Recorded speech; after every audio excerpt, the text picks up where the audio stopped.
tewerabira bannaffe Nana Herbal Mouthwash bugenda ku pharmacy kuli okumpi ogule Nana Herbal Mouthwash ajja kuyambako okutereeza amannyo gakunyenyeera, amannyo gakuluma, amannyo getaaga kuba mayonjo. Nana Herbal Mouthwash tebakuguza togwa mu bafere, genda ku okasolaba eddagala eryo lyakakasibwa bannaffe aba National Drug Authority ligule likuyambeko okutereereza amannyo go. Airtel bakutegeeza nti balina internet edduka ku speed ekika ekya waggulu, solo ginstalling ewakaawo mu dduuka, ogiteeka mu ddwaliro, ogiteeka ku ssomero. Ennaku zino omutimbagano kati gwe guliko. Installation ya bwereere. Kubira Katende Joseph ku nnamba eyo gy'olabaawo, Katende Joseph ajja ku installingire internet yaffe. Internet eno bwe bagikuteerako ewaka ojja kuba otambuza bulungi nnyo emirimu gyo. Katende ali ku nooti 7 nooti emu 55 10 19 nooti 7 nooti emu 55 10 19 akutereyo internet ewaka obenga buli kimu kitambulira ddala bulungi nnyo. Be bannaffe aba Airtel bwe bate bakutegeeza eri unlimited. Okay, mwebale nnyo abatulaba wano ku Dr. Quef YouTube channel, abatulabira e Bungereza, abatulabira mu America, abatulabira Sweden, Germany, nsi kyendala awo gyentera okufuna amasimu Schengen countries awo n'abali ebuwalabo. Mwebale nnyo okutulaba. Ndi olunaku olwaleero ndi n'omukyalo ono Tina Nankabirwa amaze ebbanga nga muwulira nga mugoberera mu nsonga z'ettaka. So bwe nfisizaawo obudde olunaku olwaleero ne ngaka muyite tubeeko bye twogera ku nsonga z'ettaka. Sooka obabuuzeko abatulaba ku mukutu guno mbabuuzaako mugyebaleko, mwasiibye mutya, mwasuze mutya, buli omu akedde okugenda ate okulaba ng'ayiiya. Weebale nnyo ate weebale kugoberera Dr. Quef. Abatulaba bano abali ebweru w'eggwanga leero benjagala twogereko. Abasama tubayita abasama. Bakola akasente kaabwe okuva January ne bajja nga bakatereka. Bwe batuuka ekiseera ne bakomawo wano mu bimu ku bibakusinga batwala ebweru agakangende bwe nguleyo akataka. Kakati abamu ne bakagula ng'akomyewo, abamu ne bagula ettaka eryo nga basinziira eri. Naye bintu bingi bye bakola ebibaviiriddeko okubbibwa, ettaka ne libbibwa, ne babaguza obuweewo. Kakati ensonga ekundizza omukyalo ono akola ne kampuni bagiyita Kintu Properties, batunda ttaka.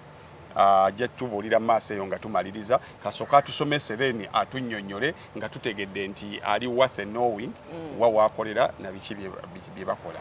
Ensobi ki ze tukola ezituviirako okugula obuweewo ffe abasama.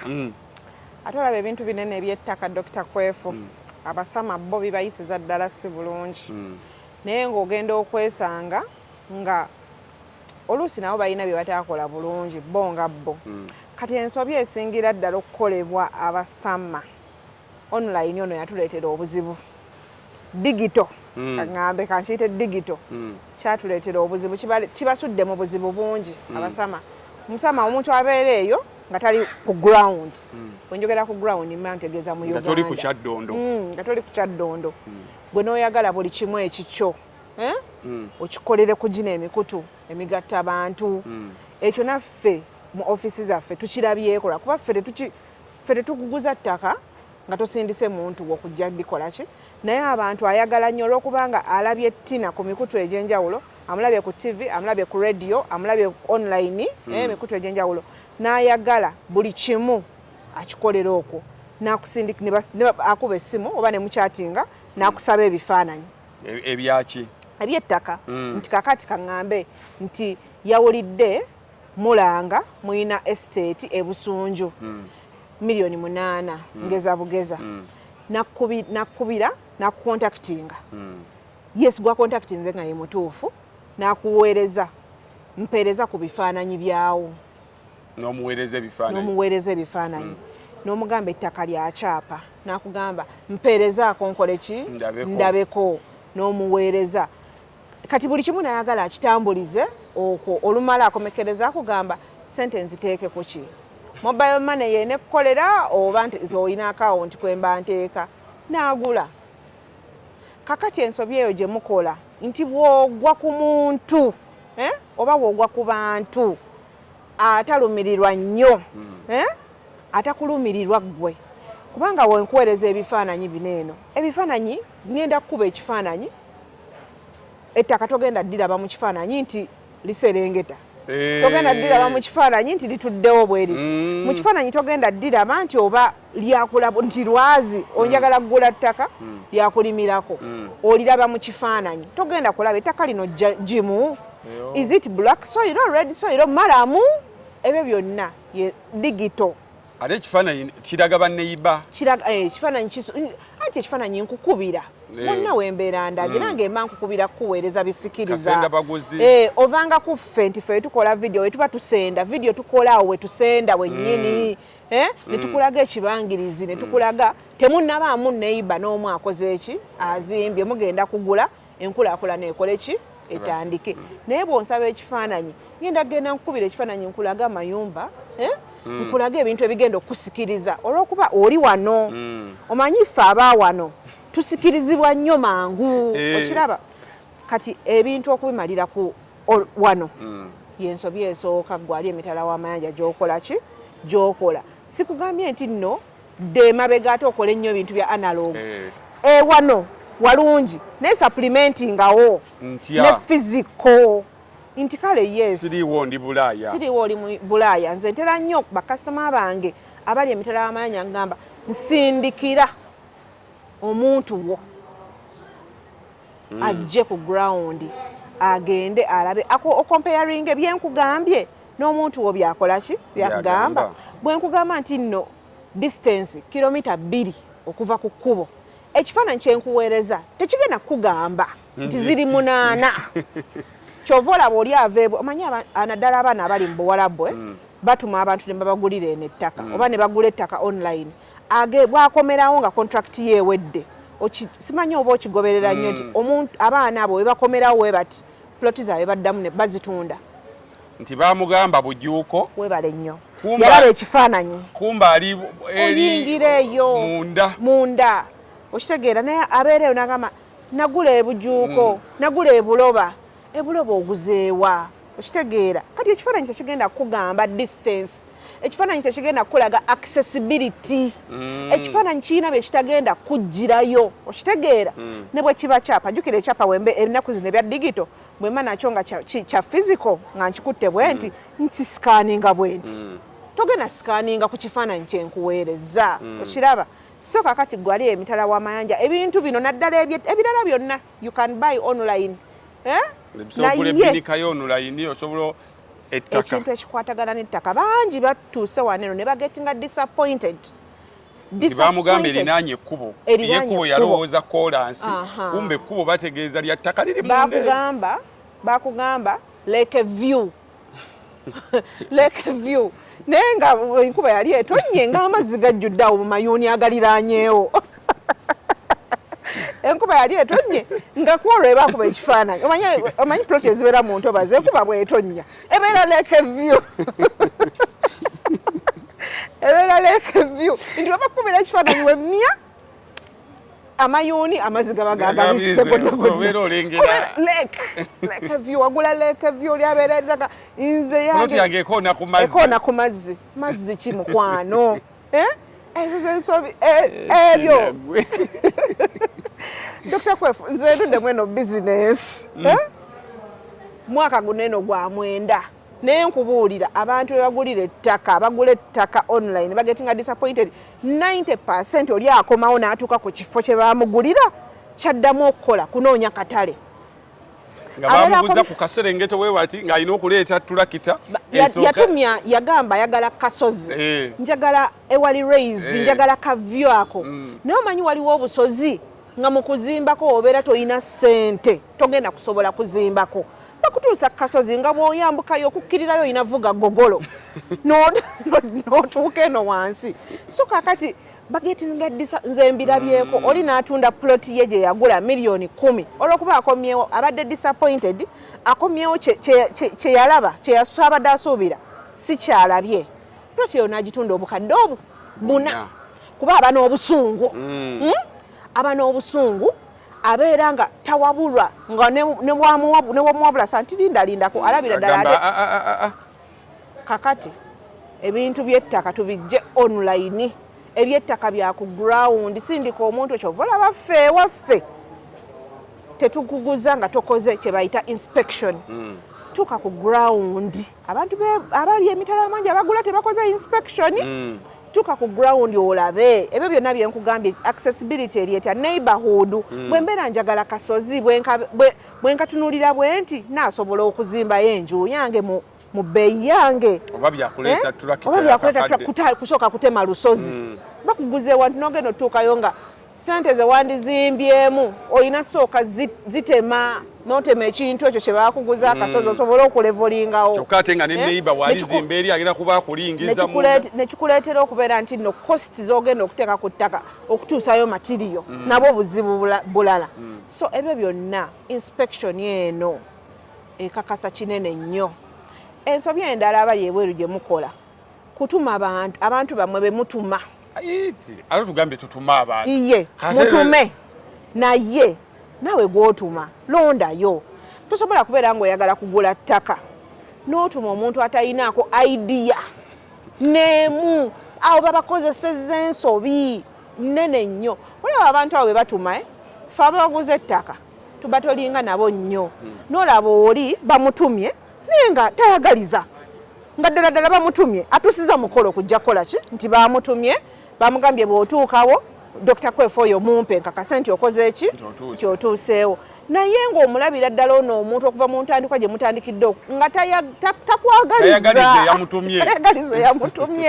tayagaliza yamutumye ye ng'ekyandibadde kimukolera kye yabadde asuubira kumugamba kuteredde miliyoni 2 ku akawunti noonyezaayo poloti nga kati bino byamutumye okujja okuinspectinga ye ayagala bamuweereze miliyoni 2 agule ye miliyoni 5 akube 15 kakati abantu bemutuma nabo babakozesa ensobi ogenda n'otuma omuntu tagulangako ttaka tamanyi na bya ttaka n'otuma omuntu ye abadde mu kyalo abadde eyo mu kyalo obulamu bwe bwonna ye aloota nti bwe ndituuka okugula epoloti nina gigula mu Kampala era buye bw'omutuma nti genda nalabye balanze balina empigi ate kati tuva Bukomansimbi ate ayagala kugula mpigi kati abantu abo nabo nowesanga nti tagenda kuwa feedback mutuufu kubanga tewasengejjeza ono omuntu gw'omulala ono gw'otumye ensobi endala ejja mu kasente abantu abo bemutuma nabo ng'enjogera y'ennaku zinene bwegamba batufuukira akabasa gwentumye ate naafuukiramu abatunda ettaka akabasa anti kakati ovanga kubeera nti noffe waffe ettaka ojja okulirambula ng'omanye ebbeeyi ne waliwo oli gw'otuma najja n'akugamba oyo nze amutegeerera kyonna kye mugamba ne weesanga nti abantu abo babaguzizza gwali ebweru baguzizza ekifo sente zosasulidde ekifo tezimakinga na value ntuufu ey'ekifo abantu abali ebweru babaguza ploti eziri we above value y'ebifo byennyini nosanga nti kati katugereze nti ku Busunju Hoima Road Busunju ffe tuna miliyoni 8 naye ali ebweru agenda tuma omuntu we agenda mugamba Busunju wa miliyoni 12 newensanga nti omuntu ono aguze ekintu olwokubanga bamugambye kya miliyoni 12 naye nga value eri mu miliyoni 7 lwaki kisumbuwa ekyo nti oli ajja kukoma wagambe njagala kati kutunda plot gye nagula yagigula 12 agenda kujja kubuuza nsobola tundawo mmeka omugambe awo nno sobola tundawo miliyoni 9 mu kaseera kano agambe lindako mwenga mwanguza miliyoni mwe mwennyini mwajinguze miliyoni 12 ate mungambye nti ntunda 9 so kakati abo abantu betutuma abantu bemutuma sengejja kati agamba mmwe nti enjawulo yange njijjawa mmwe naye lwakuba ffe tetubikola ffe era tubagoba tugambirawo tetugenda kusobola naawe yamutumye netukuwa feedback netukugamba tetugenda kusobola kudiringa tukugamba tetugenda kusobola kudiringa munamuntu tukuwe kuba zino ntuyo za muntu zobeera okola ki zobeera ozanyiramu ffe nga ffe one of our values ng'ekitongole tetusobola kukikola kyova olaba bwe tuba tulanga tuteekako emiwendo nti bw'owulira akalango ffe emirimu egyaffe tegirimu babbulooka tweliminatingira ddala babbulooka tukugamba nti wano wa ssente bwe ziti so ojja omanyi ne bw'otuma obeera omanyi naye njogera ku ggwe soogera n'oyo agenda kudiringa naffe njogera kuba abatunda ettaka bangi so kakati we tubeera ffe ku mpe oba chance yonna gye tufunye okubaako kye tugamba munnayuganda amagezi tugakuwa mu general perspective nti tozigwamu eyo tukubuulira ebintu nga bwe biri. Ebyapa bino saaki zaabyo zitambula zitya? Eba bigonzaamu nnyo saaki osobola ogikola nga weetuukidde wennyini oba ekyapa kati ennaku zinene ekifuluma ekya digito ndowooza omulundi omulala tujja kujjako ne kopi ekya digito kiyina osobola okisikaninga kasita obeera n'essimu ya smartphone kasita obeera ne QR code osobola osikaninga bulungi nnyo ekikubuulira ekyapa gyekiri kiri mu mannya bwegati block bweti plot bweti then n'olyoka okola ki n'olyoka osasula kirungi nnyo okukola saaki eyo ekubuulira ettaka we liri obunene bwalyo liri mu mannya amatuufu omanyi lwaki abantu abo bagula obuweewo bwe wagambye ojja kwesanga nti oluusi ettaka bwe libeera ttuufu ate gwaba akwataganye naye si yaaba omutuufu kitegeera ng'okoze saaki n'olaba ettaka gyeriri naye ekiviirako ggula akaweewo ng'ate odiirinze n'omuntu gw'otalina ddiiringa naye okitegeera kati kino eno kibeera nnyo ku ttaka nga lya famire ettaka nga lya famire ettaka nga lirimu ba administrator obeera olina okwegendereza ennyo yeso ojja ddika ebeera nga gyeriri nga ttuufu mu butuufu bwalyo teririiko caveat tekuliiko any encumbrance naye gw'odiirinze naye y'oyo omutuufu gw'olina okudiiringa naye kati ebyettaka bya mirundi ebiri osobola oddisanga nga ttuufu naye nga gw'okwataganye naye nga si ye mutuufu okukwatagana naye ebyo bituuse ku bantu bangi nnyo n'ojja n'ogula ettaka lyo obeera wakalibeerako emyezi bwe gityo famire neevaayo ffe tetuguzangako ani yakuguza kojja gundi bagenda obbituulamu obulungi kojja gundi teyayina ki kalanzi just mwana bamuzaala wano yajja na nnyina naye nga yakuguzizza okitegeera awo ye baali mukwasa bukwasa kulimirako biki so kakati ebyo byonna ekirala okugula akaweewo ate osobola okusanga nga gw'odiiringa naye mutuufu naye nga byatunda ate bye birimu amakoona okitegeera so ebyettaka bino eno byakwegendereza nnyo mu Uganda tulimu abagezi bangi ate omugezi akozesa nnyo buli wakulaba nga tobitegedde bulungi awajja kuyisaawo ekikye kyabeera ayagala. Kakati maze okugula ettaka lyange ndi bweru ettaka sigenda ddissa ku nnyonyi kugenda nalyo ettaka lisigadde busunju gye walinguzizza kati ndikuumirayo ntya nze ali Sweden ettaka lyange ne batalinzibako kuba osobola okuligula ku kintu properties nga baali batuufu nga nange nali mutuufu buli kimu nekiggwa ettaka libaliwo wakati nga bamaze kintu akumaliriza naawe ettaka lyo ne libbibwa ndikuuma ntya ekisooka kya byonna kyo kakasa nti ettaka lyo bw'obeera omaze oddigula bakuwadde ekyapa ekyo kiteeke mu mannyago immediately kyoba osooka okukola sirindako neŋŋamba ngeri gyempeddemu ennyo ettaka limmazeemu kanjira nkyabeera n'ekyapa eyalindako walaba ebyamutuukako kale ennaku zino sikyagamba muntu kulindako eyalindako yamaliriza ekyapa kuliko eyesenzezaako ennaku zino omuntu yesenza ku kyapa kyo ogenda okuddayo nga totegedde so ennaku zino sigamba luli alinagamba nga omuntu kasitaba ne transfer form zo ekyapa kyo kibeera seefu osobola okikyusiza wonna wookolaki woyagalire eby'ennaku zino tolinda bambi kikyuse kati ye step esooka ng'oyagala okunyweza balinguza miliyoni 9 bamanjayo emitwalo 5 lwotutta 5 transfer ate ennaku zino transfer z'ennaku zino gavumenti etuyambye nako tezikyalwawo nga luli eri abantu batwalanga emyezi nkyusa kyapa kyange kukizza mu mannya gange naye ennaku zino kyanguwa nnyo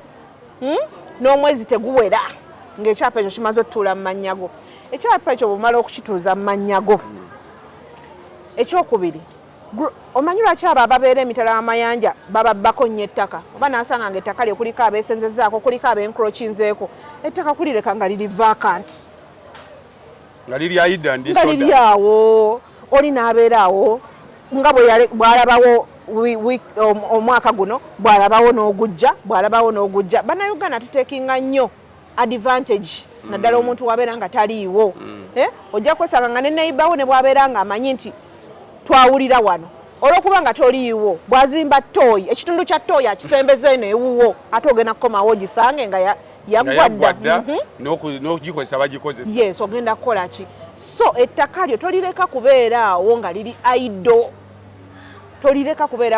aido likolereko omuntu nti obutinitini obulaga kwegamba n'oli ayagala oddibba asangemu obutoketoke omanyi lwaki abantu bakyusakyusa endabika y'awaka waabwe oba gamba newakuba kuteekako obuteesi mataala buli omubbi wajja leero nagisanze kweri ennaku bbiri yabadde teriiko kitegeeza nti awantu si weereere okitegeera yeesikamu naye kimuleetera okubeera nga ayiiya nnyo bw'aba yandyagadde okubaako nekyakola ayiiya nnyo kati naawe ayina ettaka lyo tolireka kubeeraawo ettaka lifensinge fensinga kapolitiko limiramu buntu obwo obutini ennyo obufuula ettaka nga liriataliwo nfune bapangiseemu bantu osobola oteekawo nedda newoba topangisiza kati ffe ewaffe ng'oggyeko okukuguza ne bw'omala okusasula ettaka lyo tulikuumira nti ettaka lyo newobeera toliiwo puloti yo tujja gisaawa okitegeera newoba toliiwo puloti yo tukola maintenance nti tetuleka wantu kuzika kubeera awo neweba estate nga yaggwawo tugenda ne tukola maintenance nti ettaka lineno buli lwolireka nga liri awo teririna akozesa ettaka balibba newesanga nga muzeeyi alina eka 10 naye olw'okuba nga ziri awo mugenda okuddamu oddipima nga lyayina ettuufu liri eka 6 ng'essatu bano abantu bajjanga bakola ki balikeculako katinitini so kakati gwali eyo engeri gy'olina okukubamu ettaka likozese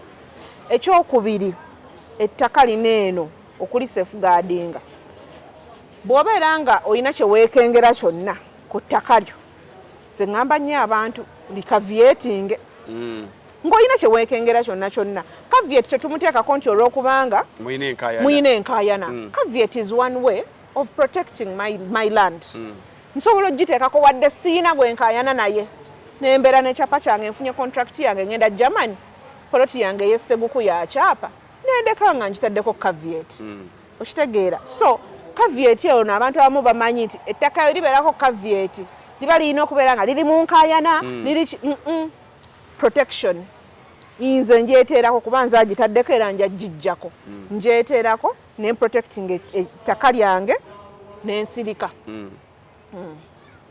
so ettaka tolifuula aido lireke lwakuba ate kakati obuzibu we buli okufunirayo omunoga gundi genda ogire ng'okolera kati mwekyammwe kyanjawulo nti mwe muli ssaawa ne waliwo bano ate betuweerezaayo genda ogire ng'olimirayo gundi gira olundirako ente abo nabo baafuuka ekizibu beekazizza omanyi abasenze squatters abasinga kati olaba ku ttaka nga ddene ojja onoonyereze squatters abasinga betwandiyisa abasenze ku ttaka ly'omuntu babeera bamwazikako babeera bamugamba oddikuuma oyo buli bw'omulekako for a long period of time afuna this entitlement n'abasinga baba bamanyi nti lirye genda ewa gundi kumbe gundi bamwazikawo olimirawo okitegeera emyaka 10 gy'olina okumala era ndani oli n'abeera okwo ettaka n'abeera okwo n'azaalirako n'awasizaako ebyembi n'afa kati afa onnyonnyola abaana be nti nali namwazika ekirala nga bo babazaaliddeawo bw'obeera ebyo byonna obikola njagala nnyo nze nkubiriza nnyo abantu nti buli step gy'obeera ogenda okukola ku ttaka lyo document ettaka likuumibwa na biwandiiko sinamboozi toyazika mu kamwa ebyali bajjajjaffe luli emirembe giri ng'abantu bakyalina obwesimbu nti munaaye yanjazika naye ennaku zino eno toyazisa kamwa ettaka lifugibwa biwandiiko bakulu mpagi njazika Tina Nankabirwa alimire ku ttaka lyange mu Kabanga bwekati kamwaka era ebirime bye bwe bivaamu tazaamu ebirala. Toyina step gy'olina kukola ku ttaka lyo namumwa ennaku zino ebyatuuka abantu tetuli beesimbu mwalaba Dr. Kwefu oli omuntu awola munne ssente just nga tetulina bye bawandiise buli bwe bawoze naye efuula nagaano sasula naye kaakati kiteeke ku asset ey'ettaka lwaki oba oli azika nga tokozesezza biwandiiko kozesa ebiwandiiko. Ettaka mu Uganda nsiiba ngamba nze bendiguza biwandiiko. Ne bw'obeera ogenda kugabira mwana wo, ne bw'obeera ogenda kugabira mukyala wo, ne mubeera mugenda kugabana peni, ettaka mu Uganda biwandiiko. Tewaliiwo kooti gy'ogenda kuyimiriramu we defending nga toyina kiwandiiko. Olaba ne wobeera wa kibanja, ekisinga okudefendinga ng'oli wa kibanja oyina ekiwandiiko ekiraga nti oli wa kibanja ku ttaka lya munno. Kiki ekiraga nti nannyini ttaka akumanyi ng'ow'ekibanja? Biwandiiko. Wasengako ddi? Mwakkiriziganya ki? Ow'obusuulu? Ebyo byonna biwandiiko. So kaakati gwe ali eyo emitala w'amayanja ng'oyagala okusafeguardinga ettaka lyo, buli kimu ky'obeera ogenda okukolera ku ttaka lyo kiwandiike, document. Omanyi ate kooti zino eno oba ebyamateeka ne bwe ziba layini ezi bbiri nga buwandiike nga mwabikkiriziganyako osobola okukola ki? Okubatolinga out omuntu yenna. Wabeerawo ekikyuka dani tosobola gamba namugamba. Omugamba ani yaliwo? Ani yamanya? Ddi era mwateesa ku ki? So ettaka ebiwandiiko biri very very important nnyo. Kalibeere nga ttaka ddene, kalibeere nga kapoloti katini, kabeere 5 ku 100. Wandiika. Kijja kuyambako nnyo, tekiyamba gwe wekka naye ne buli omu ali attached ku eryo ettaka. Enkaayana ezisinga families zeekutuddemu lwakubeera nti n'ebintu babikozesa ki? Mumwa. Ekintu kyonna ekikwata ebyewaka mu byegabire n'emimwa naye bwe kituuka ku ttaka wandiika. Ndowooza ku bantu b'ekiteezi bwe banaamala okuggyawo kasasiro oyo omuntu agenda kumanya atya poloti ye bwe yabadde. Banaamugyawo. Olaba abantu b'omu kiteezi era mbadde ku mpewo ne mbasaasirako naye ate nyongera okugamba abantu abo nawolaba nali nina mukwano gwange yatunda ewaabwe ebusunju najja n'agula mu Lubigi poloti singa kamera wadde so zoominga nemba eyo chat naye eno occurrence yabeerawo mu Lubigi yamuhamblinga nemulaga nti yakola ki? Nsobi. Yali ayagala kujja mu kibuga. Naye mu kibuga wozze waliwo ate kati nze nalabye statement ya omukulembeze w'eggwanga yagambye ani yakkiriza abantu ani yakkiriza abantu baatuukawo batya mu kiteezi kyokka nga bamazeewo emyaka kati tugambe nti babadde tebamanyi nti abantu gye bali mu kiteezi oba bo bakimanyi nti bo balowooza nti mu kiteezi kibangirizi kiri awo tekirimu bantu okiraba. So kakati waliwo ebintu ebimu ebibeerawo nga ggwe ebibeera nga tebinnaba kukubeerako olina okuggula amaaso n'ogamba kiri kyali kitya eky'omu Lubigi kyali kitya ku kinene ekyatuuse mu kiteezi. Eyo statement ya mukulembeze w'eggwanga bangi twagisomyeko ne we left it off n'ekitegeeza kinene nnyo. Ewantu we wagula wanoonyerezaawo kati ojja kwesanga nga bajja kujjayo pulaani ya gavumenti nga yo gavumenti mu kiteezi temanyi nti waliyo abantu beyabala balina n'amazzi n'amasannyalaze obazanyisa abo okitegeera. Kasasiro yayiise mu mayumba g'abantu, amayumba gaafudde. Waliwo n'abakyalinawo amayumba babagambye baveewo kilometers 2 meters 2 ku kilomita nti bwe muvaawo kati mugenda kudda. Kaakati ate ne weebuuza omanyi kati binene ebintu by'ettaka waliwo woolaba oli waatadde ennyumba ye ssente ze zaataddewo. Kati nze waliwo omukwano gwange gwe nabuuza oguze fuuti 3 kwana naye nga ataddewo ennyumba ye ennungi nnyo kati omuntu ono aba teyeesaasira ye nga ye kuba 3 kwana teziri ku kyapa ki ekikuteesawo ssente ze nnyingi ennyo bwe zityo kuba 3 kwana ziba zitandikirwako muvubuka kuteekawo kantu ke katonotono katandika bulamu naye gwe tunuulira amayumba kasasiro ge yagwiridde very nice houses agamu baagalaze nga nagategula okitegeera kakati binene ebyettaka byetagamu okwegendereza kati kuba akafaananyi ng'oli eyo emitala w'amayanja bakugamba kalinaayo yasituka emyaka 2 emabega kasasiro agibise wayiwa sirabu yo wansi ya milioni 2 n'oyiweeya wakati ya 25 n'oserese milioni 3 ebintu by'ettaka byetaaga kwegendereza na kumanya watuufu woyina kugenda na kumanya bantu batuufu boyina kudiiringa nabo kubanga kati oli ajja kwebuuza waliwo omuntu gw'ogulako omanyi nine ettaka mu Uganda si nti nno obeera secure 100%. Ogula ekintu kyo nga tekiriiko yadde akikayana n'obeera ku ttaka emyaka 5 niwabalukayo akantu ogenda kuddukira wa eyakuguza ali ludda wa omusanga wa ebyo byonna bw'obeera ogenda kugula ettaka obitunuulira annange Tina ebisigadde tujja ku bibuuzo ebinajja wansi wa vidiyo eno kwenja okusinziira okufunira topic eneddako bw'oba olina ekibuuzo kyonna nga kya ttaka nina mikwano gyange mingi abandaba wano eno njagala nnyo okuba nti tubafuna kasavu kanyama wansi wa vidiyo eno teekayo kyonna ekibuuzo kyoyagala okumanya Tina mwangu wa kufuna ate ebintu by'ettaka abiruddemu isoko oyiseewo akalango ka kintu content omutu wadde ate onoviiramu awo asi aviramu awo banaye